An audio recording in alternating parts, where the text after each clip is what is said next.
క్రీస్తునందు ప్రియ దేవుని బిడ్డలారా, ప్రభువైన యేసు నామమున మీ అందరికీ శుభములు.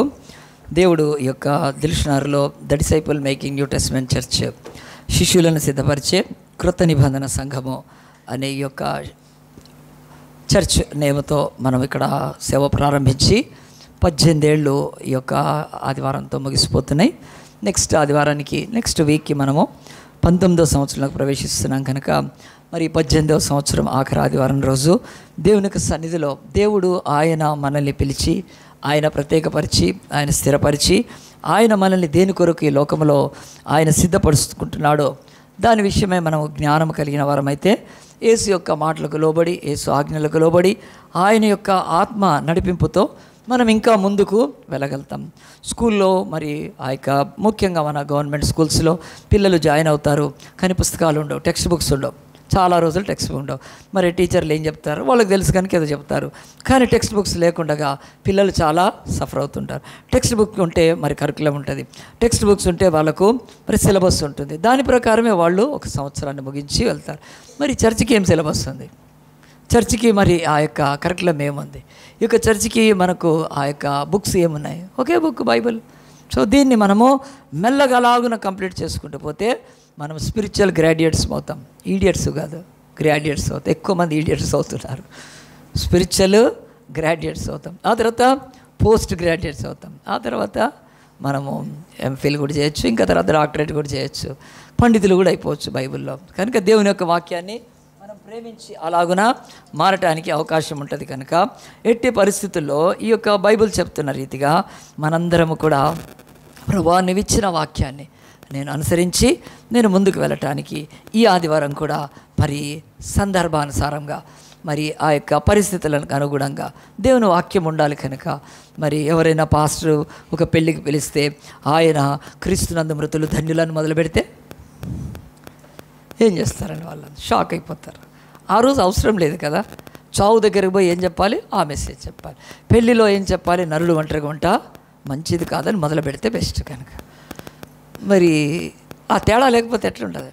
సో మనం కూడా దేవుని వాక్యాన్ని కాలానుగుణంగా, సమయానుకూలంగా, పరిస్థితిని బట్టి దానికి బట్టి ఆ వాక్యం నేర్చుకుంటేనే మంచిది. కనుక ఈరోజు మనము 18 ఏళ్ళు పూర్తి చేసుకొని 19వ సంవత్సరంలోకి వెళ్తున్నప్పుడు దేవుడు మన నుంచి ఏం ఆశిస్తున్నాడు దాని కొరకు మనము లూకా సువార్త తీద్దాము.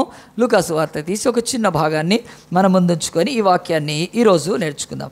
లూకా సువార్త 17వ అధ్యాయము 11వ వచనంలో చిన్న మాటలు ఉన్నాయి చూడండి. ఆయన యెరూషలేమునకు ప్రయాణమైపోవచ్చు సమరయ గలిలయ మధ్యగా వెళ్ళుచుండెను. ఆయన ఒక గ్రామంలోనికి వెళ్ళుచుండగా 10 మంది కుష్ఠరోగులు ఆయనకు ఎదురుగా వచ్చి దూరం నిలిచి యేసు ప్రభువా మమ్మల్ని కరుణించుమని కేకలు వేశారు. లూకా 17:11. లూకా 17 ఆ యొక్క 17వ అధ్యాయం 11వ వచనము మనం స్క్రీన్ మీద ఆ యొక్క పిక్చర్ చూస్తే ఒక్కటి మొత్తం అర్థమైపోతుంది. దేవుని యొక్క వాక్యంలో ఈ యొక్క సువార్తల్లో, లూకా సువార్తలో యేసు ప్రభు ఒకానొక నాడు ఆయన మరి ఆ యొక్క యూదయ గలిలయ సమరయ ప్రాంతాలు తిరుగుతున్నప్పుడు ఆయన ఒక గ్రామ ప్రవేశం దగ్గరికి వచ్చినప్పుడు అక్కడ ఒక 10 మంది కుష్టు వాళ్ళు అక్కడ ఉన్నారు. వాళ్ళు యేసు ప్రభువును వేడుకున్నారని ఈ వాక్యం మీరు చాలాసార్లు చదివి ఉంటారు, చాలాసార్లు వినుంటారు, చాలాసార్లు నేర్చుకొని ఉంటారు, చాలాసార్లు మీరు కూడా ధ్యానించి ఉంటారు. కానీ ఈరోజు దేవుని యొక్క వాక్యం కాంటెక్స్ట్ డిఫరెంట్గా ఉంటుంది. ప్రభువు యొక్క వాక్యములో ప్రతి వాక్యము కూడా 100 మెసేజెస్ ఉంటాయి, దాంట్లో ఇంకా ఆత్మ అయితే 1000 మెసేజ్లు కూడా ఉంటాయి. సో అది గ్రహించగలిగిన జ్ఞానం మనకు దేవుడు ఆత్మ ద్వారానే ఇస్తాడు. కనుక ఈ యొక్క భాగంలో బైబిల్ ఏం చెప్తుందంటే యేసు లేచి ఆయన పరిచర్య భాగముగా తిరుగుతున్నాడు. ఆయన అంతా కూడా రోగులను స్వస్థపరుస్తున్నాడు, కుంటి వాళ్ళను, మూగవాళ్ళను, చెవిటి వాళ్ళను, చాణ రోగులను, పక్షవాయులను శుద్ధీకరించి ఆయన పక్షవాయుని లేపి, కుష్ఠవాయుని శుద్ధీకరించి ఆయన చనిపోయిన వారిని లేపి వాక్యాన్ని ప్రకటిస్తూ, ధర్మశాస్త్రాన్ని వివరిస్తూ, వారికి ఉన్న అపోహలు, ఆ యొక్క అవి యొక్క మూఢాచారాలను ఖండిస్తూ వెళ్తున్నాడు. ఆయనకు యూదుల్లో ఏ ఒక్కరి తేడా లేదు, చివరికి సమరయులతో కూడా ఆయన కలిసి ఆయన ఉన్నాడు. సో ఒక గొప్ప మిషన్తో యేసుప్రభు భూమి మీదకి వచ్చి దాన్ని నెరవేర్చడానికి పగలు రాత్రి ఆయన తిరుగుతున్నాడు. అప్పుడప్పుడు మనకు ఎలక్షన్స్ అప్పుడు ప్రైమ్ మినిస్టర్ సుడిగాలి పర్యటన కదా, హెలికాప్టర్లో తిరిగేస్తాడు కదా, తిరిగి అక్కడ క్యాంపెయిన్ ఇక్కడ క్యాంపెయిన్, ఎందుకంటే ఓట్లు రావాలని చెప్పి. ఒక ప్రధాని ఈ లోకంలో లేకపోతే ఒక రాజకీయ నాయకుడు తిరిగితే ఈ లోకాన్ని రక్షించడానికి వచ్చిన యేసు ప్రభు యొక్క టైము చాలా షార్ట్ కనుక ఆయన యొక్క 3.5 ఏళ్లలో కనుక అవిశ్రాంతిగా తిరుగుతున్నాడు యేసు ప్రభు. అలాగున తిరుగుతున్నప్పుడే ఈ ఘటనలో బైబిల్ చెప్తుంది, ఇక్కడ 10 మంది కుష్టి వాళ్ళు యేసు అక్కడి నుంచి వెళ్తున్నప్పుడు వాళ్ళు ఏం చేస్తారంటే యేసును వేడుకున్నారు. అయ్యా మమ్మల్ని కరుణించమని వేడుకున్నారు. సో ఈ భాగం ఏం మాట్లాడుతుందంటే భూమి మీద మనుషుల స్థితి ఇది అని చూపిస్తుంది. 10 మంది కుష్ఠరోగులే, ఏ భేదము లేదు, అందరూ పాపం చేసి. దీంట్లో ఒకడు గుడ్డోడు, ఒకడు కుంటోడు, ఇంకెవడో చెవిటోడు కాదు, ఆల్ ఆర్ లెపర్స్. 10 మంది కనుక లోకమంతా కూడా పాపులే అని వీళ్ళని దేవుడు చెప్తున్నాడు. మరి ఈ యొక్క పాపుల స్థితి ఏమిటి? పాపులు ఎక్కడ ఉన్నారంటే ఈ లోకాన్ని నేను వీళ్ళని పోల్చి చెప్తున్నాను. కుష్టు శరీరానికి అది అపవిత్రత, పాపము ఆత్మకు అపవిత్రత. సో ఈ ఆత్మతో అపవిత్రతో సర్వ ప్రజలు భూమి మీద పాపంలో ఉన్నారు. పాపంలో ఉన్నప్పుడు వాళ్ళ స్థితి రెండవది ఏంటి? వాళ్ళందరూ పాపులే. దీంట్లో వాడు మంచోడు కాదు, దీంట్లో బ్రాహ్మణుడు మంచోడు, లేకపోతే మాది కూడా చెడ్డోడు అని చెప్పట్లేదు. అమెరికా వాడు ఆడు పవిత్రుడు, లేకపోతే ఆఫ్రికా వాడు అపవిత్రుడు చెప్పట్లేదు. All are equal. పురుషుడు, స్త్రీ, ధనవంతుడి, పేద, అందరూ కూడా పాపులే. ఎందుకు పాపులు అని చెప్పగలుగుతాంటే పాపం ఉంది కనుక మరణం ఉంది. మరణం పోయిందా ఈ భూమి మీద నుంచి? పుట్టిన వాళ్ళు ఎవరైనా సావకుండా ఉంటున్నాడా? సో కాబట్టి సిన్ ఈ భూమి మీద ఉంది. సిన్తో పాటు ఏముంది? సిక్నెస్ ఉంది భూమి మీద, వ్యాధి ఉంది. కనుక ఇవన్నీ సూచనలు అంతే, ఇంకా వేరేది ఏమీ లేదు. భూమి మీద పాపమే లేదంటే వాడు వెర్రివాడు. వాడు కనుక పాపమే లేదని కాదు కదా. పాపం ఎంత ఉందంటే ఇట్లా జోబులో ఫోన్ పెట్టుకుంటూ పోతుంది, బయట పెడితే కాదు కదండి. ఇంత దొంగలు ఈ లోకంలో కదా. ఏ డబ్బు తీసుకెళ్ళి బ్యాంకులో దాచిపెడితే దోషి పారేస్తున్నారు. ఎంత పాపం ఉంటే కదా. అమ్మాయి అర్ధరాత్రి కాదు, ఆడమే మిట్ట మధ్యాహ్నం రేపు చేస్తున్నారు. పాపం లేదా భూమి మీద? అందరూ పాపులు, అన్ని దేశం. సో ఇది పాపులందరూ అని చూపిస్తుంది. రెండవది, పాపుల స్థితి ఎట్లా ఉందంటే వాళ్ళు సమాజానికి దూరంగా ఉన్నారు. వీళ్ళంతా ఆ యొక్క ఇశ్రాయేలు యొక్క సమాజం ఎక్కడుందో అక్కడ వాళ్ళ దగ్గరికి వెళ్ళారు. సో పాపులు పరిశుద్ధులతో ఉండలేరు. ఈ యొక్క పాపులు లాంటి వీళ్ళు పరిశుద్ధులైన దేవుని యొక్క, ఇక్కడ భూమి కానీ మనము పరలోకంతో పోల్చుకుంటే పాపులమైన మనము పరిశుద్ధులతో మనకు నివాసం లేదు. దేవుని యొక్క ఆ యొక్క మహిమ తేజస్సులతో నివాసం లేదు. మనం వెలుపటే ఉన్నాం కనుక ఇది రెండవది. ఇక మూడోది, పాపులకు ఉన్న ఇంకొక మూడో పరిస్థితి ఏమిటంటే వాళ్ళు ఆ యొక్క సమాజం వెలుపటున్నట్టుగా దేవుడి యొక్క పరిశుద్ధుల సమాజానికి ఈరోజు పాపులందరూ కూడా బయటే ఉంటారు. ఇది మూడోది. తర్వాత నాలుగోది, ఆ యొక్క పాపులు వాళ్ళ యొక్క జీవితంలో ఎలాగుందంటే వేదన ఉంది, బాధ ఉంది, కష్టం ఉంది. వీళ్ళు ఊరు వెలుపటుంటే వీళ్ళకు తిండి లేదు, నీళ్లు లేవు, ఆ యొక్క నివాసము లేదు. కుక్కలు ఎక్కడుంటే అక్కడ ఉండాల్సిందే. సో పాపి పరిస్థితి అది భూమి మీద. ప్రతి పాపి యొక్క బతుకు ఈరోజు కష్టాలతోనే ఉంటుంది కనుక బయట ఉంటారు. కానీ తర్వాత ఐదవది, ఈ యొక్క పాపులు ఇలాగున్న కుష్టి వ్యాధులు ఉన్నప్పుడు కుష్టి ఎలాంటిది అంటే అది నువ్వు కప్పుకోలేవు, కప్పుకొని నువ్వు నటించలేవు. ఎందుకనంటే కుష్టు ఉన్నప్పుడు దాన్ని కప్పుకుంటే కనపడకపోవచ్చేమో కానీ దానిలోంచి దుర్వాసన వస్తుంటుంది. కుష్ఠోడు పక్కకు రాగానే వాడికి స్రవిస్తుంటాయి, అంటే ఆ యొక్క చీము అదంతా కారుతూ ఉంటుంది కనుక వాడి యొక్క. సో పాపి యొక్క వాసన తెలిసిపోతుంది. పాపి ఎంత అత్తర్లు సెంటులు కొట్టుకున్నా, ఎంత బట్టలు వేసుకున్నా, ఎంత కులాన్ని ధరించినా, మేము పెద్ద కులస్తులం, ఏముంది బంధు, అందరూ పాపలే కానీ. సో ఈ యొక్క పాపాన్ని నువ్వు ఎప్పుడు కూడా కప్పుకోలేవు. పాపపు యొక్క దుర్వాసన వస్తుంది. చివరికి ఆ యొక్క ఒక భార్య తన భర్త గురించి చెప్తుందండి, చెప్పేస్తుంది మంచోడు కాదు అసలు, ఎంత సతాయిస్తున్నాడని. ఆ భర్త ఏదో పెద్ద నటించవచ్చు, లేకపోతే ఆ భార్య ఏదో నటించవచ్చు. నథింగ్. నీ సొంత పిల్లలే చెప్పేస్తారు, నీ సొంత బంధువులే చెప్పేస్తారు. ఎవడో చెప్పనక్కర్లేదు, ఎక్కడో పోయి సిటీ స్కాన్ చేయనక్కర్లేదు. పాపపు దుర్వాసన తెలుస్తుంటుంది నువ్వు అబద్ధం ఆడినా కానీ, ఏ పని చేసినా. సో వీళ్ళకి అందరికీ దుర్వాసన ఉంది. ఇక తర్వాత 6వ పాయింట్ ఏంటి? ఈ యొక్క పాపులంతా కలిసి ఉంటారు. ఇది చాలా పాజిటివ్. ఇది కలిసి ఉంటారు పాపులు కనుక. నువ్వు లంచం తిను, నేను లంచం తింటా. నువ్వు వ్యభిచారం చేయి, నేను వ్యభిచారం చేస్తా. నువ్వు అబద్ధాలు ఆడు, మనంతా సేమ్ బ్యాచ్ కనుక. సో పాపులకు ఒకటి ఉంది ఏంటంటే అందరూ కలిసి వీళ్ళల్లో పరిశుద్ధుడు జీవించలేడు, వీళ్ళలో నీతిమంతుడు జీవించలేడు కనుక వీళ్ళు కుష్ఠోళ్ళు కదా, వీళ్ళు మంచోళ్ళు కదా అని చెప్పి వీళ్ళలోకి ఒక కుష్ఠు అయినోడు వచ్చి కూర్చుంటే ఎట్లుంటుంది? వాడు భరించలేడు కనుక. ఇది భూమి మీద ప్రాబ్లం కనుక. నీతిమంతులు ఈరోజు భూమి మీద బహుశ్రమ పడుతుంటుంటారు కనుక ఇలా మధ్యలో ఉండలేక. ఇది ఆ తర్వాత బైబిల్ చెప్తుంది, కుష్ఠుని మరి ఎవరైనా బాగు చేయగలుగుతారా? ఈరోజు వరకు కూడా దానికి మెడిసిన్ అని లేదు. అది ఒక భయంకరమైన కుష్ఠుకి ఎలాగున విడుదల లేదో, కుష్ఠుకి స్వస్థత లేదో, కుష్ఠుకి ఆ యొక్క మందు లేదో, కుష్ఠుకి ఆ యొక్క స్వస్థత లేదో, కుష్ఠుకి ఇంకేమీ లేదు. ఏం చేయాలి? కుష్ఠుతో ఉండాలి. దేవుడు కనికరిస్తే తప్ప కుష్ఠు పోదు. సేమ్ దేవుడు చూపిస్తున్నాడు ఈ భాగంలో. పాపము ఎవ్వరు కూడా తీసివేసుకోలేరు. ఈ కుష్టి వ్యాధులు ఎవ్వడి కుష్టు వాడు తీసుకెళ్ళి. కుష్టు తీసివేయబట్టడానికి ధనము పనికిరాదు. వాళ్ళ ఇంట్లో ధనం లేదా? ఎంతో ఉండుంటుంది ఎంతోమంది, కానీ కుష్టి వచ్చింది కనుక ఎలగొట్టేస్తారు బయటికి. మన అలాగున ధనము కుష్టిని తీయటానికి లేదు. ఈరోజు పాపాన్ని ధనము తీయలేదు. ఈ కుష్ఠంలో ఎవడైనా చాలా చదువుకున్నాడు అనుకోండి, డాక్టరేట్ చేశాడు అనుకోండి, పిహెచ్డి చేశాడు అనుకోండి, ఇంజనీర్, వాడు కుష్టి పోతుందా? పోదు. ఈ కుష్టిలో ఒకడు పెద్ద సైన్యాధికారి, వాడు సైన్యాధికారి అయితే కుష్టి పోతుందా? లేదు. అంటే ఒక్క మాట, కుష్టు ఎలాగునే ఎవ్వడి వల్ల కాదో అలాగునే పాపి కూడా తన పాపం నుంచి రక్షణలకు పొందలేడు. కనుక దానికి ఏమి చేసినా కూడా పోదు.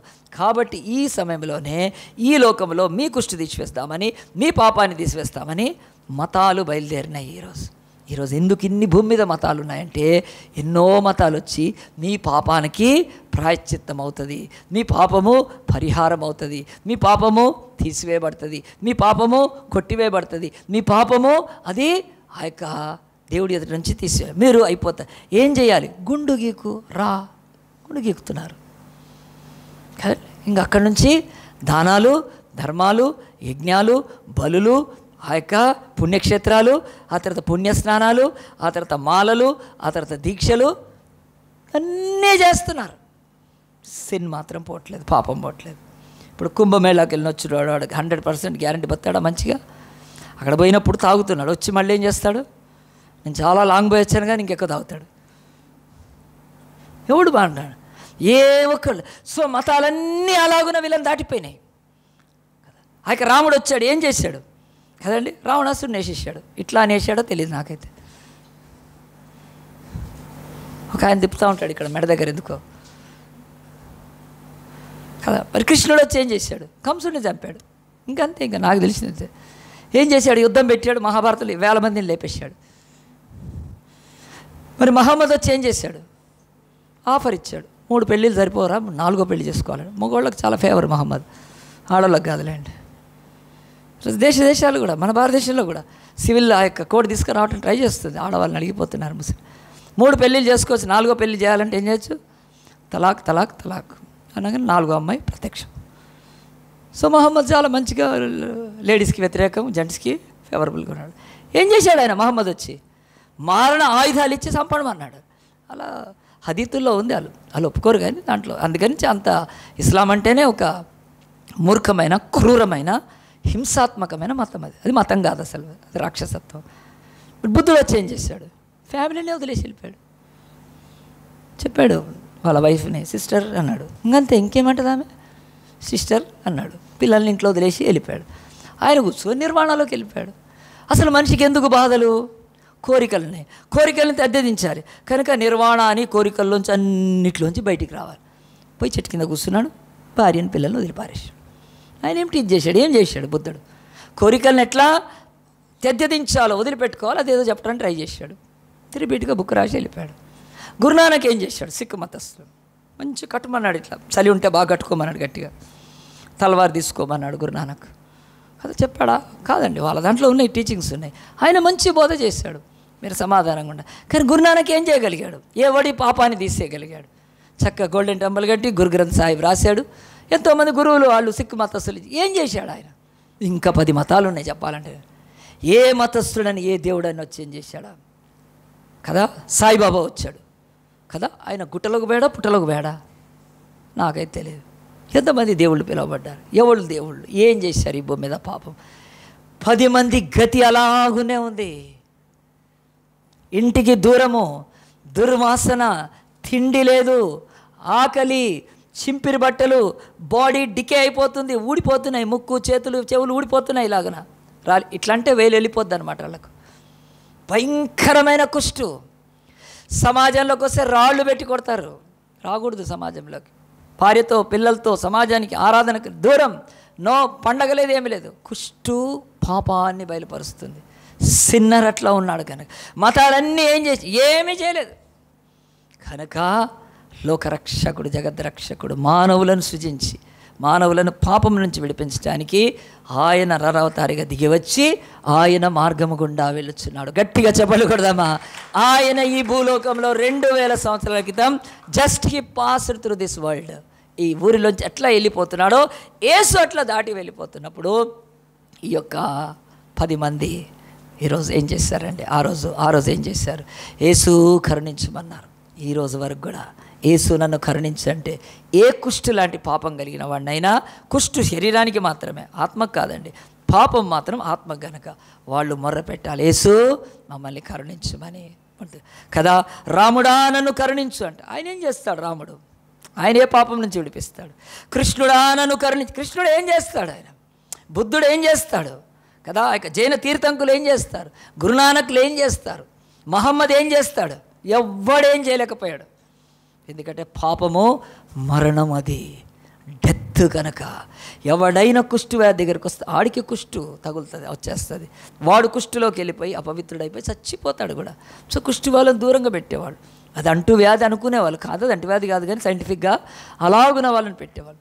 సో ఆ యొక్క యేసుకొక్కడికే ఉంది శక్తి. ఓ మరణమా నీ ముల్లెక్కడా, ఓ సమాధిని విజయం ఎక్కడ, నువ్వు ఎంతమంది తీసుకెళ్తావు? నేను జీవాధిపతిని, నాతో పెట్టుకోవడానికి కుదరదు నీకు అని యేసు దిగాడు. ఆయన దిగి ఉన్నప్పుడు కానీ ఆయన కుష్టి వ్యాధులను పిలిచి ఆయన ఏమంటున్నాడు కదా, మీ కుష్టి ఎప్పటి నుంచి వచ్చింది, ఏం దరిద్ర పని చేశారు, మీ బతికేందుకు ఇట్లా అయింది కదా, ఏం అడగట్లేదండి. He was just passing. లోక ప్రపంచ జనులందరి మీద దేవుడు అట్లా వెళ్ళిపోతున్నాడు.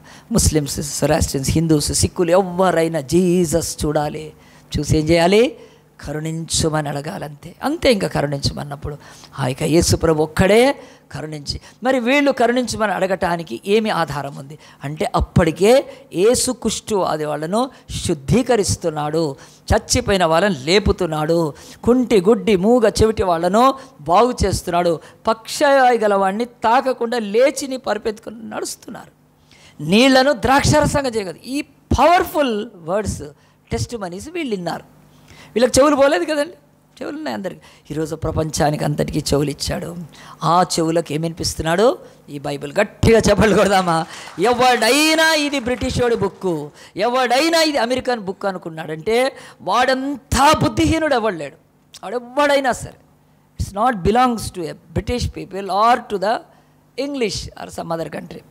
Purely it is from Palestine, Israel, Jewish man. Jesus యూదుడు, ఆయన యూదుల్లోంచి వచ్చింది మనకి ఈ గ్రంథం ఇది. వాళ్ళకి అమెరికా వాళ్ళకి ఏమి సంబంధం లేదు, బ్రిటిష్ వాళ్ళకి అస్సలు సంబంధం, ఆస్ట్రేలియా ఎవ్వడికి సంబంధం లేదు. భూమధ్య ప్రాంతంలో మధ్యధర అనే సముద్రం దగ్గర ఈరోజు వారం అవుతుంది కదా, ఇస్రాయల్కి గాజాకి ఆగిపోయింది, మననే ఆగిపోయింది అది. అక్కడ పుట్టిన యేసు ప్రభు ఆయన ప్రపంచానికి చెప్తున్నాడు, నేను మిమ్మల్ని బాగు చేయ, మీరు కరుణించుమని అయితే అడగాలి. నేను కాదు, నేను వచ్చాను, నేను నా ప్రాణం కూడా పెట్టాను, నేను వెళ్తున్నాను, నేనేం చేశానో మీరు విన్నారు. 3600 భాషల్లో వినట్లేదు ఆ ప్రపంచంలో నేనేం చేశాను. తీసుకురండి, మరాఠీలో నేను చూపిస్తాను నా మాటలు. నాకు మరాఠీ వస్తుంది, నాకు తెలుగు ఇంగ్లీష్ రాదంటే మూసుకోమంటాడు. ఇంగ్లీష్ ఎవడికి అసలు, ఇంగ్లీష్ వాళ్ళతోటే సగం చర్చి పాడైంది. గట్టిగా చెప్పలు కొట్టండి, కొట్టున్నాయా కొట్టు. వాళ్ళే ఈ క్రిస్మస్లు ఇవన్నీ తీసుకొచ్చారు, దిక్కుమాలిన వాళ్ళు ఆ యొక్క ఇంగ్లీష్ క్రిస్టియానిటీ తీసుకొచ్చి. మళ్ళీ వాళ్ళలో చాలా మంచి భక్తులు ఉన్నారు. నేను ఎన్నో ఇంగ్లీష్ బుక్కులు చదివి నేర్చుకో, అది 16, 17 సెంచరీలో. తర్వాత నాశనం చేసుకుంటూ వస్తున్నారు వాళ్ళు. ఇంగ్లీష్ వాళ్ళే చర్చిని నాశనం చేస్తున్నారు. ఇది ఫ్యాక్ట్. ఇది ఈ క్రిస్మస్ ఎవడు కనుక్కున్నాడు? వాళ్ళే. ఈ గుడ్ ఫ్రైడే, ఈస్టర్లు ఇదంతా చెత్త చేసి పెట్టేశారు. ఆ శాంతాక్లాస్ ఏంటి, ఆడేంటాడు టోపీ పెట్టుకొని డింగుమని ఎవడాడు? శాంతాక్లాస్ ఎవడాడు? బైబిల్ ఎక్కడుంది? దిక్కుమాల మొహాలు బిజినెస్ చేసుకుంటూ క్రిస్మస్ వస్తే ఆ యొక్క శాంతాక్లాస్ అనే ఒక అడ్డమైన క్యారెక్టర్ని చర్చిలోకి ఎవడు తీసుకొచ్చాడు? ఇంగ్లీష్ వాళ్ళు తీసుకొచ్చారు. సో దరిద్రం అది. బైబిల్ చెప్తుంది యేసు ప్రభు ఆయన ఇంగ్లీష్ వాడు కాదు, ఆయన ఏ దేశస్తుడు కాదు, ఆయన యూదుడు. ఆయన అబ్రహాము సంతానం నుంచి దావీదులోంచి పుట్టిన లోకరక్షకుడు. దావీదు సింహాసనం దాని మీద కూర్చోటానికి వచ్చాడు. సో ఆ యొక్క యేసు ప్రభుకు సంబంధం పిలవాలి, ఎవడైనా పిలవాలి. నాథా మమ్మల్ని కరుణించు. ఈ లోకంలో ఏ మతం ఏం చేయలేకపోతుంది కదా. రాముడికి నమ్మితే ఏం చేస్తాను? ఆ యొక్క సీతారాముల కళ్యాణం చేసి ఊరుకోవాలంతే. కృష్ణుని నమ్మితే ఏం చేయాలి? ఒక మంచి ఫ్లూట్ కొట్టి ఊరుకోవాలంతే. ఇంకేం చేస్తాం చెప్పండి? ఒక దేవుడు చేస్తే నీ పాపముల నిమిత్తమై ఎవడైనా యాగమయ్యాడా? నీ రక్షణ కొరకు ఎవరైనా సిలువను మోసారా? నీ నీతి కొరకు ఎవరైనా అన్యాయంగా తీర్పు తీర్చి జీసస్ రెపరెపరెపరెపలాడుతుంది ప్రపంచంలో.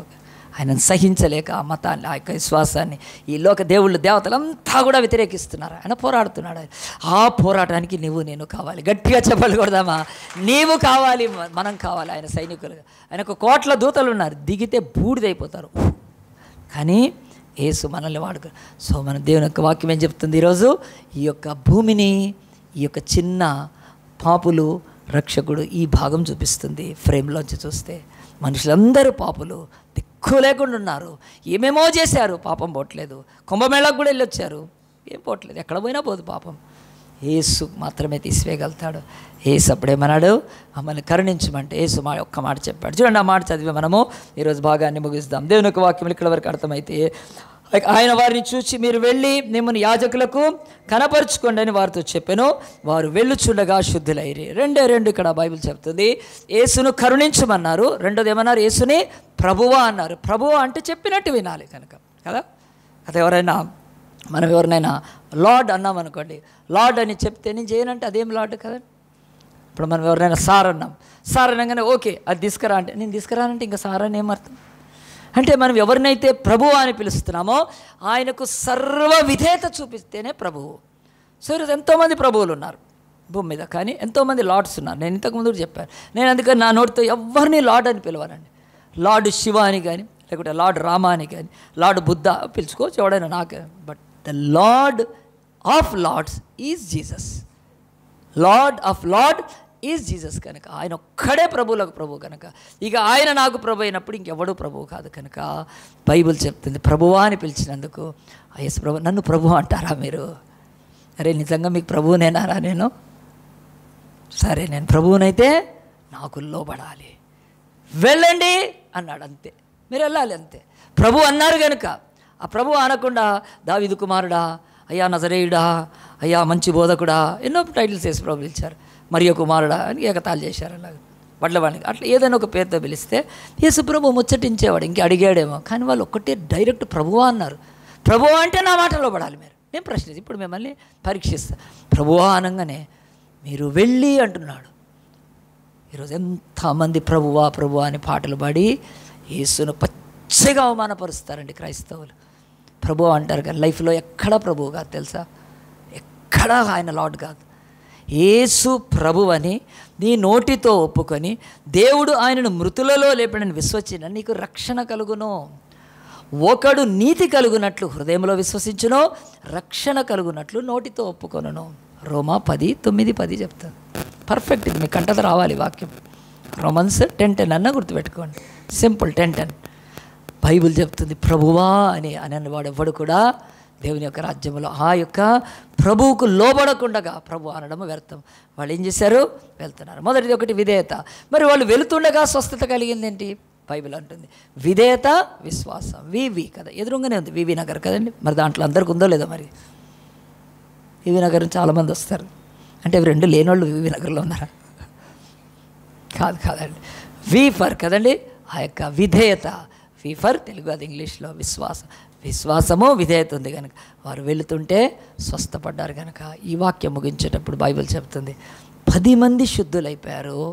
వాళ్ళు వెళుతుండగా గొప్ప స్వస్థత కలిగితే ఒకడు బిగ్గరగా అరిచి అని బైబిల్లో ఉంది. ఎంత మంచి మాట ఉంచండి. గొప్ప శబ్దముతో దేవుని మహిమపరచుచు తిరిగి వచ్చి ఆయనకు కృతజ్ఞతాస్తుతులు చెల్లించుచు ఆయన పాదముల యొద్ద సాగిలపడెను. వాడు సమరయుడు. యేసు ప్రభు మనకి ఈరోజు 18 ఏళ్ల తర్వాత మనం ఏం చేస్తున్నాం? దేవుడు మనకు చేసిన మేళ్లకు మనం దేవుని వైపుకు తిరిగి వచ్చి ఆయనకు కృతజ్ఞతలు చెల్లించాలా? లేకపోతే మొదట యాజకుడి దగ్గరికి, యాజకుడు సర్టిఫికేట్ ఇస్తాడు మనకి. ఇప్పుడు ఎంఆర్ఓ ఎట్లా ఇస్తాడు కదా, క్యాస్ట్ సర్టిఫికేట్ అయినా లేకపోతే ఇన్కమ్ సర్టిఫికేట్ అయినా అన్నీ ఎంఆర్ఓ ఆఫీస్లో ఉంటాయి ఈరోజు. మనం ఆ ప్రాంతానికి చెందిన అలాగునే యేసు ప్రభు అన్నాడు మీరు వెళ్ళి ఆ యొక్క కనపడి అతను వెళ్ళంగానే బైబిల్ చెప్తుంది అక్కడికి వెళ్ళొచ్చు, యేసుప్రభు దగ్గర రావచ్చు. తన యొక్క ఇంటికి వెళ్ళొచ్చు, యేసుప్రభు దగ్గర రావచ్చు. తన యొక్క జీవితంలో ఇంకెవరైనా ప్రియులుంటే వాళ్ళని కలుసుకోవచ్చు. కానీ ఈ 2 ఆప్షన్స్లో 9 మంది వెళ్ళిపోతే ఎవరు వచ్చారండి? ఒక్కడే వచ్చాడు. అతను వచ్చి యేసు వైపు తిరిగి పాదాల దగ్గర సాగిలపడ్డాడంటే బైబిల్ చెప్తుంది యేసు అంటున్నాడు ఆ యొక్క చదవండి చూడండి బైబిల్లో ఎంత చక్కగా మాట. అందుకు యేసు 10 మంది శుద్ధులైరు కారా, ఆ 9 ఎక్కడా? ఈ 9 మంది ఎక్కడయ్యారు? మొత్తము 10 మంది అయ్యారు కదా. యేసు శక్తి 10 మందికి పనికొస్తుంది. యేసు యొక్క కృప 10 మందికి పనికొస్తుంది. యేసు యొక్క ప్రేమ 10 మంది అనుభవించవచ్చు. యేసు యొక్క స్వస్థత 10 మంది అనుభవించవచ్చు. యేసు యొక్క మహిమను 10 మంది కూడా పొందుకోవచ్చు. కానీ ఎంతమంది వచ్చారండి? ఒక్కడు. ఈరోజు చర్చెస్లో దేవుడు మేలు చేస్తే 9 మంది కృతజ్ఞత లేకుండా బతుకుతున్నారని. అవుట్ ఆఫ్ 10 ఒక్కళ్ళకు కృతజ్ఞత ఉంటుంది, ఓన్లీ 1. కనుక దేవుడు ఈరోజు అంటున్నాడు నువ్వు 9లో ఉండొచ్చు, ఈ 1 ఆ యొక్క దాంట్లో ఉండొచ్చు, ఒకటిలో ఉండొచ్చు ఈ వ్యక్తి, లేకుంటే 9 మందిలో. సో కృతజ్ఞత అనేది లేకుండా మన బ్రతుకుల్లో కృతార్థులము కాలేము. కనుక ప్రియ దేవుని బిడ్డలారా, బైబిల్ చెప్తుంది యేసు ఆయన యొక్క కృప 9 మంది వాడుకొని, కానీ కృతజ్ఞత చెల్లించింది ఒక్కడే. ఆయన ప్రేమకు పొందిన ఆ యొక్క విడుదలకు వాళ్ళు ప్రతిఫలంగా యేసు దగ్గరికి వచ్చి ఆరాధించింది ఒక్కడే.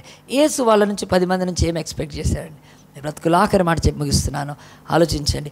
యేసు ఈ కుష్టి వ్యాధులను పిలిచినప్పుడు, మమ్మల్ని కరుణించమన్నప్పుడు మీ దగ్గర ఏముందని అడిగాడా? కదా. లేకపోతే మీరు నా శిష్యులను ఒకళ్ళని స్పాన్సర్ చేయమన్నాడా? లేకపోతే ఈరోజు ఒక్కరోజు లంచ్ స్పాన్సర్ చేయమన్నాడా? దిక్కుమాలిన సేవకులు పాస్టర్లు ఈరోజు దేవుడు చేయడానికి ఈ లోకంలో దేవుడు ఏమి ఛార్జ్ చేయడాను. మీరు ఎందుకు చెప్తున్నారు కదా? మీరు దీనికి ఇస్తే జరుగుతుందని చెప్పడం అది ఎంత పాపం అండి. అది యేసు ప్రభు కూడా మీరు సరే మీరు బాగైనాక మీరు అందరు దశంభాగాలు తీసుకొచ్చి ఇక దేవాలయంకి వద్దు, నాకు నా శిష్యులకి ఇవ్వని అడిగాడా? అడగలే. యేసు దయగల దేవుడైతే ఒక్క మాట, మీ బ్రతుకులో తల్లి పాలిచ్చి బిడ్డ దగ్గర డబ్బులు తీసుకుంటుందా? అట్లాంటి తల్లి ఇంతవరకు పుట్టిందా భూమి మీద? ఆ ఒక్క మాట గుర్తొస్తే గుండె పగిలిపోతుంది దేవుడి ప్రేమకు. సిగ్గుమాలిన క్రైస్తవులు ఈరోజు డబ్బుకు క్రైస్తవ్యానికి ముడిపెడుతున్నారు. తల్లి పాలిచ్చి తన బిడ్డ దగ్గర పెద్ద అయినాక డబ్బులు తీసుకుందా? చచ్చిపోతూ పాలిచ్చిన వాళ్ళు ఉన్నారు తెలుసా అండి, నా బిడ్డను బతికించుకోవాలని. ఎంతోమంది మాల్ న్యూట్రిషన్ తల్లులు, ఆ వాటర్ ఏవని మన ఆంధ్రాలోనే ఉంది, వాళ్ళు చేపలు పట్టేవాళ్ళు, బహుపేదలు. కనుక అక్కడ మా ఫాదర్ వాళ్ళు మినిస్ట్రీ చేశారు, మా నాన్న వాళ్ళు. ఒకప్పుడు వాటర్ ఏవని ఉంటుంది ఆంధ్రాలో. పాపం ఒక్క బ్రెడ్ లేక బతుకుతుంటే, ఆడవాళ్ళు పాలు ఇవ్వలేక వాళ్ళ శరీరం ఎండిపోయి పాలు లేక పిల్లలు బలహీనమై చచ్చిపోతుంటే అక్కడ సువార్త ప్రకటించడానికి వెళ్ళారు. అరే వీళ్ళకు సువార్త ఫస్ట్ కాదు, ఫస్ట్ వీళ్ళకు తిండి పెట్టాలని పాలు గుడ్డు కొంతకాలం ఇస్తే వాళ్ళంతా ఎవరు మీరు అంటే మేము క్రైస్తవులం. తర్వాత చెప్పారు క్రీస్తు గురించి.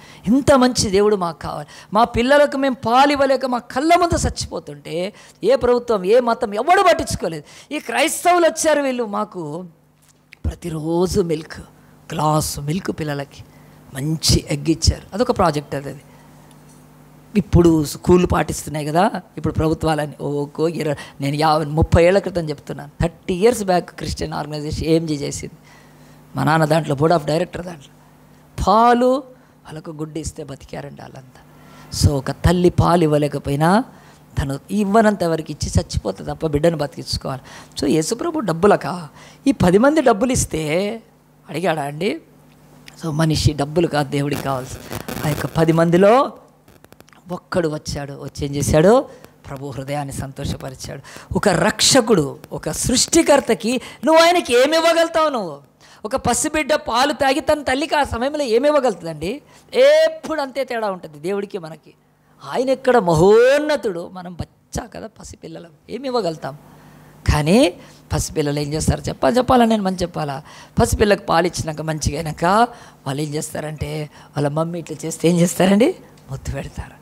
ఎంత సంతోషం తల్లికి, తన బిడ్డ ముద్దు పెట్టంగానే ఆ బాధ అంతా పోతుంది. ఎంత బలహీనంగా ఉండొచ్చు తను పాలు ఇవ్వలేక. పక్షి అంటే రిజోనవేట్స్, నా బిడ్డకు నేను ముద్దు చక్కగా రా ముద్దు పెట్టాను, ముద్దు పెడుతుంది. చెప్పు ఏబిసిడి చెప్పండి, ఏబిసిడి. సంతోషం అండి, అంతకంటే ఏం కావాలి?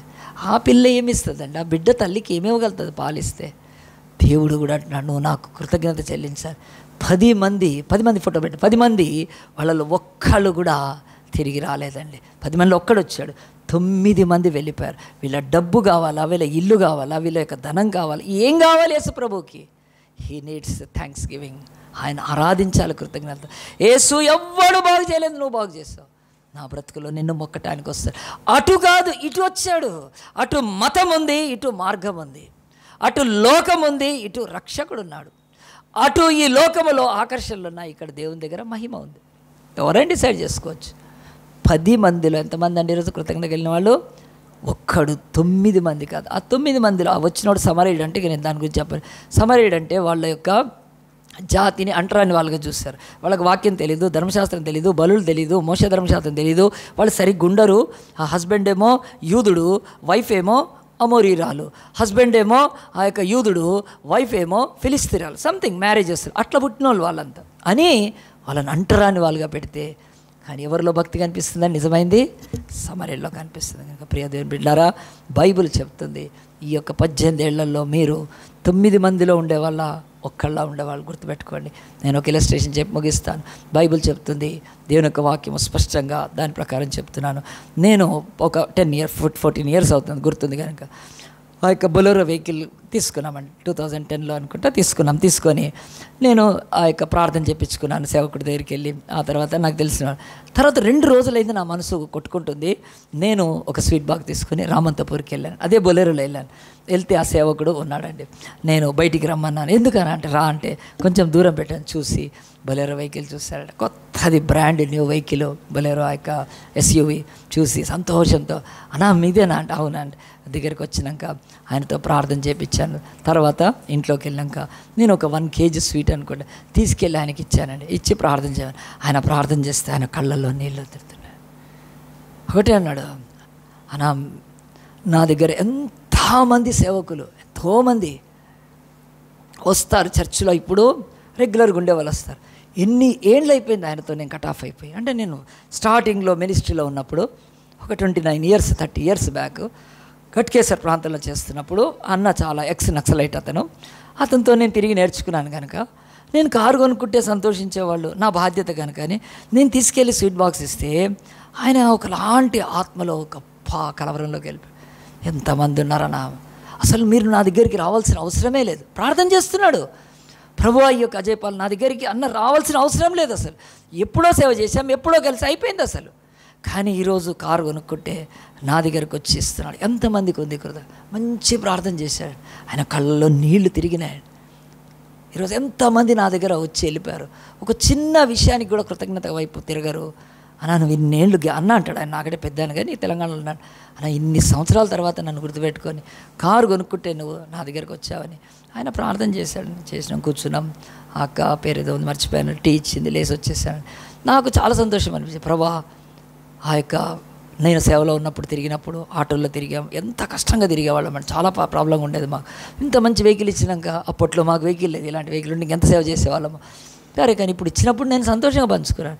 నేను అలాగూ నా మనస్ఫూర్తికి ఇచ్చేసాను, అయిపోయింది. కానీ దేవుని ఒకసారి చెప్తున్నా అండి, ఆయన చేసిన ప్రార్థన నా బ్రతుకులు ఎంత ఫలించింది తెలుసా అండి. కొంత సంవత్సరం గ్యాప్లో ఒక పిల్లోడు వచ్చాడు చర్చికి. అన్నా మీకు 2-wheeler ప్రాబ్లం ఉంది, నేను మీకు 2-wheeler ఇస్తాను. ఎందుకు ఇస్తాను అంటే అతను టీసీఎస్లో జాబ్ ఫస్ట్ శాలరీ 60,000 వచ్చింది. 60,000 ఇంకెంత వచ్చిందో. అన్నా నా ఫస్ట్ శాలరీతో మీకు నేను బైక్ ఆల్రెడీ మీకు ఉంది, అది డొక్క అయిపోయింది పోయాను కనుక మీకు స్కూటీ అయితే బాగుంటుంది, ఇంకా బైక్ ఏం నడుపుతానని. ఒక్కడేనండి 60,000 వాల్యూ కలిగిన గస్టో అని మహీంద్రా వెహికల్ నాకు ఇచ్చాడు. మన విజయ్ మేరీ సిస్టర్ వాళ్ళ కుమారుడు టీసీఎస్లో పనిచేస్తూ ఇప్పుడు లండన్లో ఉన్నాడు. వచ్చేస్తున్నాడు లండన్ నుంచి. వంశీ ప్రియాంకలు. నేను ఆ రోజు నాకు గస్టో ఇచ్చినప్పుడు అనిపించింది ఆ అన్న ప్రార్థన చేశాడు మంచిగా. ఒక కృతజ్ఞత నేను కలిగి ఉంటే 60,000 వెహికల్ ఆ యొక్క వంశీ మన చర్చ్ అబ్బాయి నాకు మన వాలంటీర్ మంచి కొని ఇచ్చాడండి. మంచిగా తిరుగుతున్నా ఇప్పటికీ కూడా. కృతజ్ఞతలో ఎంత గొప్ప ఇది ఉంది. నేను అన్నను వదిలిపెట్టేస్తే సత్యమన్న, ఆయన పేరు సత్యమన్న, రామంతపూర్లో ఉంటారు. మర్చిపోవచ్చండి, ఏంది నేను కారు కొనుక్కున్నా ఆయనకేంటి అప్పట్లో కదా. ఇప్పుడు నాకు ఎదురుగా ఎవరున్నారో, ఇప్పుడు నాకు ఎవరు తెలిసినారో వాళ్ళని సంతోషపరచచ్చు నేను ఇచ్చి, లేకపోతే అది న్యాచురల్ కూడా చేస్తాం. కానీ కృతజ్ఞత అంటే 9 మందికి లేనిది ఉన్నదే నిజమైన కృతజ్ఞత. వాళ్లకు స్వస్థత పొందాలి, లేకపోతే శుద్ధీకరణ అవ్వాలి, యాజకుడు చూపించుకోవాలి, సర్టిఫికేట్ తీసుకోవాలి, పరిగెత్తుకుంటూ ఇంటికి వెళ్ళిపోవాలి. ఆహా మేమంతా మంచిగా అయిపోయామని గొప్పలు చెప్పుకోవాలి. పోయి మైకు తీసుకొని సాక్ష్యం చెప్పాడు కదా, నేను యేసుని కలుసుకున్నాను, నేను నమ్మాను, నేను విశ్వసించాను, నాకు విడుదల కలిగింది అని చెప్పి ఈ దిక్కుమాలిన సాక్ష్యాలకే ఈరోజు సరిపోతుంది. దేవుడు అన్నాడు నీకుందా నిజంగా కృతజ్ఞత? ఈ సాక్ష్యాలని చెప్తున్నావు కానీ నిన్ను స్వస్థపరిచిన, నీకు శుద్ధీకరణ ఇచ్చిన యేసు దగ్గరికి వెళ్ళావా? ఎంతమంది వెళ్తున్నారు? 9:1 కనుక ఆలోచించండి. మన బ్రతుకుల్లో కృతజ్ఞత 18 ఏళ్ళు కనుక నేను ఎప్పుడు కూడా కృతజ్ఞతకు కవర్లు పెట్టి మీరు ఆ యొక్క కానుకలు ఇవ్వండి. నేనేమి ఎప్పుడు చెప్పలేదండి. ఇదిగో ఈరోజు మన శుక్రవారం వచ్చి ఒక సిస్టర్ ఇచ్చిందండి. ఇది నా బైబిల్లో పెట్టుకొని ధన్మని ఉంటే నేను బయటికి తీశానండి. ఒక సిస్టర్ 4 కానుకలండి ఇక్కడ కానుకలు రాసి ఇచ్చింది. నేనేం అడగలేదు. థ్యాంక్స్ గివింగ్ ఆఫరింగ్ కదండి, విజయరాజు గారు, ఆ తర్వాత విజయ్, ఆ తర్వాత విశేష్, ఇది ఒక కానుక. తర్వాత ప్రథమ భాగము కొమ్మ విజయరాజు గారు, ఆ తర్వాత మిషనరీ కానుక విజయరాజు గారిది, తర్వాత ప్రథమ భాగము విజయ్ వాళ్ళ బాబు అండి. ఇక్కడ కూర్చున్నాడు కదా. ఏముందండి, ఎవరు అడిగారు ఈ కానుక? దేవుడు చెప్తున్నాడు. ఎన్నడూ కూడా కృతజ్ఞత లేకపోతే మనం ఏనాడు కానుకలు ఇవ్వలేదు. ఇదే చెప్తాను, వాడు ఏమైనా కానుక ఇవ్వగలుగుతాడా? కుష్ఠోడు సమస్తం పోయింది, వాడి దగ్గర ఏమీ లేదు. వాడు అనుకున్నాడు, నా దగ్గర ఏమీ లేదు, నేను ఇంటికి వెళ్ళి యాజకుడి దగ్గరికి వెళ్ళి సర్టిఫికేట్ తీసుకొని ఇంటికి వెళ్ళిపోయి ఇంట్లో వాళ్ళ భార్య ఎవరంటే తీ తొందరగా ది రాను, తొందరగా తీ నీ మెడలు ఏమని ఉంటే నాకు ప్రభు స్వస్థపరిచాడు, నన్ను నేను పరిగెత్తుకుంటూ వెళ్ళి యేసు ప్రభుకి ఇచ్చేస్తా అంటే, అది అలాంటిది లేదండి, బైబిల్లో లేదు. స్వస్థపడంగానే శుద్ధీకరంగానే దేవుని యేసయ్యా నా దగ్గర ఏమీ లేదు, బట్ ఐ కెన్ వర్షిప్, నేను ఆరాధిస్తాం. ఎంతమంది అండి ఈరోజు మన కృతజ్ఞత ఆరాధనకు కనీసం సంవత్సరంలో ఒకసారి పెడితే ఆ రోజు కూడా ఏవో సాకులు చెప్పే కొడుతుంటారు. అది మీకు వదిలేస్తున్నాం. మీరు 9లో ఉండొచ్చు, 1లో ఉండొచ్చు. ఆ రోజు ఏం చేస్తున్నాం? ఆ రోజు కదా ₹1,00,000 ఖర్చు పెట్టి మంచి ఆరాధన చేసి దేవా ఈ సంవత్సరం అంతా కాపాడామని చెప్పి మనం కృతజ్ఞతలు చెల్లిస్తామంతే, ఇంకేమీ లేదు కదా. దానికి రావటానికి నీకు లేదంటే, ఒకవేళ ఉండకపోతే అది ఎలాంటిది? 9:1 గుర్తుపెట్టుకోండి.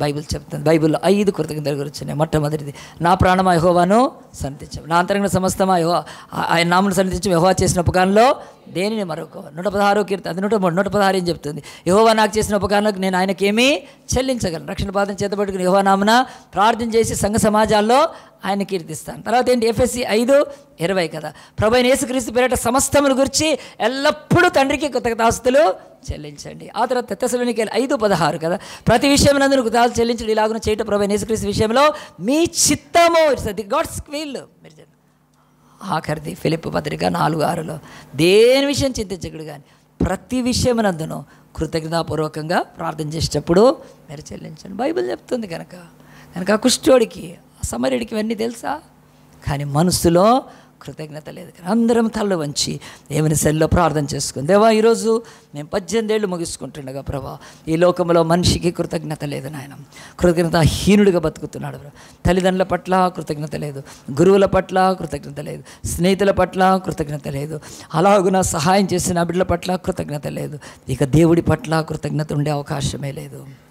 కనుక ఈ భూమి మీద భక్తుడైన దావీదు కొత్త నిబంధనలో పౌలు చేత రాపించారు. వాళ్ళు ఎంత కృతజ్ఞత కలిగి బ్రతికారు. ఈరోజు నీకు కృతజ్ఞత ఉంటే, కృతజ్ఞత పాటలు పాడడం కాదు, కృతజ్ఞత మనసులో ఉండాలి. కృతజ్ఞత పండగ కాదు. దిక్కుమాలిన క్రైస్తవులు దాన్ని పండగ చేశారు. చెప్పాను కదా, అమెరికన్ క్రిస్టియానిటీ లేకపోతే ఆ యొక్క English Christianity, there is no harvest festival such as in the Bible. బైబుల్లో హార్వెస్ట్ ఫెస్టివల్ లేదు. కృతజ్ఞత దొంగలు పాస్టర్లు కొత్తకాల పండుగని డబ్బులు కోసుకుంటారు. లేదు, కృతజ్ఞత కలిగి జీవించాలి. కృతజ్ఞత స్తుతులతో పాటలు పాడాలి. కృతజ్ఞత కలిగి భూమి మీద దేవుని యొక్క సాక్షులుగా బ్రతకాలి. అంతే, థ్యాంక్స్ గివింగ్ తప్ప కొత్తకాల పండగ లేదు, కృతజ్ఞత అర్పణ లేదు. కనుక అలాంటి ఇస్కరియోతు యూదాల యొక్క సంఘాల్లో ఉంటాయి, మనలాంటి సంఘాల్లో ఉండవు. కనుక నో, నీ డబ్బు కాదు. నీ తల్లికి ఏమిస్తావు? నువ్వు పాలిస్తే ఏమి ఇచ్చగలవు? ఏమి ఇవ్వగలుగుతావు? ఏమి ఇవ్వలేవు. మనం దేశం కొరకు కూడా ఏం చేయలేమండి. నేను తల్లిని దేశాన్ని కూడా పోలుస్తాను. నేను స్వాతంత్ర సమరయోధులు తమ ప్రాణాలను ధారపోసి స్వాతంత్రం తీసుకొస్తే దేశానికి నువ్వు ఇచ్చే ట్యాక్స్ కాదు.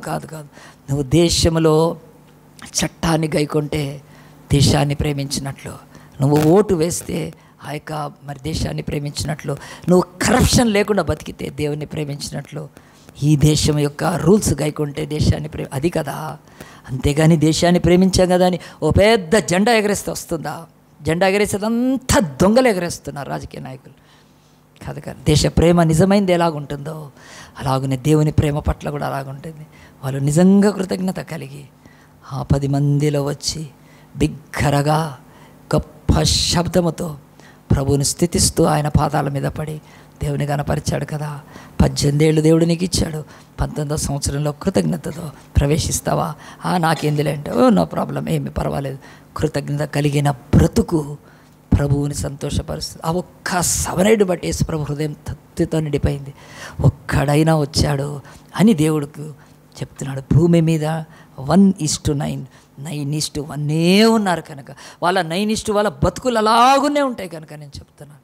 అందుగురించే ఎవరో కాదు, నేను ఇలస్ట్రేషన్ చెప్పుకోగలుగుతాను. కానీ నా బ్రతుకులో నేను ఒక బులేరోకి స్వీట్ బాక్స్ తీసుకెళ్ళిస్తే దేవుడు ఆ కృతజ్ఞత పట్ల ఆయనకు ప్రేమ మంచి మనసుతో చేశాడు. ఆయన కళ్ళలో నీళ్ళు తిరిగిపోయినాయి. నువ్వు ఎందుకు అసలు రావాల్సిన అవసరం లేదు, ఎంత గుర్తుపెట్టుకున్నావా నా ఇన్నేళ్ల తర్వాత అని.